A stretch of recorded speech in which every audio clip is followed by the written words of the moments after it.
ವಿಧಾನಸೌಧದಲ್ಲಿ ಪಾಕ್ ಪರ ಘೋಷಣೆ ಕೇಸ್, ಮೂವರನ್ನ ಬಂಧಿಸಿದ ಪೊಲೀಸರು. ಆದರೆ ಎಫ್ಎಸ್ಎಲ್ ವರದಿ ಬಗ್ಗೆ ಸುಳಿವು ಕೊಡದ ಸರ್ಕಾರ. ಪಾಕ್ ಪರ ಘೋಷಣೆ ಕಾಲ್ಪನಿಕ ಅಂದವರು ಈಗೇನಂತೀರಿ? ಭಜನೆ ಬಿಡಿ ಎಂದವರ ಪ್ರತಿಕ್ರಿಯೆ ಏನು? ಕಾಂಗ್ರೆಸ್ ಕ್ಷಮೆ ಕೇಳಬೇಕು, ಬಿಜೆಪಿ ಒತ್ತಾಯ. ಖಾಸಗಿ ಎಫ್ಎಸ್ಎಲ್ ವರದಿಯಲ್ಲಿ ಜಿಂದಾಬಾದ್ ದೃಢ, ಇದು ದೇಶದ್ರೋಹದ ಕೇಸ್ ಎಂದ ಪ್ರಿಯಾಂಕ್ ಖರ್ಗೆ.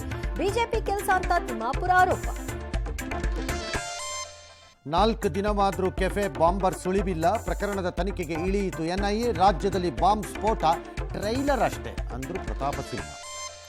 ಲಂಚ ಕೇಸ್ನಲ್ಲಿ ಸಂಸದರು, ಶಾಸಕರಿಗೆ ಕಾನೂನು ವಿನಾಯಿತಿ ಇಲ್ಲ. ಸುಪ್ರೀಂ ಕೋರ್ಟ್ ತೀರ್ಪಿಗೆ ಪ್ರಧಾನಿ ಸ್ವಾಗತ. ಧರ್ಮನಾಶ, ಉದಯನಿಧಿಗೆ ತಪರಾಕಿ. ಮೋದಿಗೆ ಫ್ಯಾಮಿಲಿ ಬಗ್ಗೆ ಪ್ರಶ್ನಿಸಿದ್ದ ಲಾಲೂಗೆ ಟಕ್ಕರ್.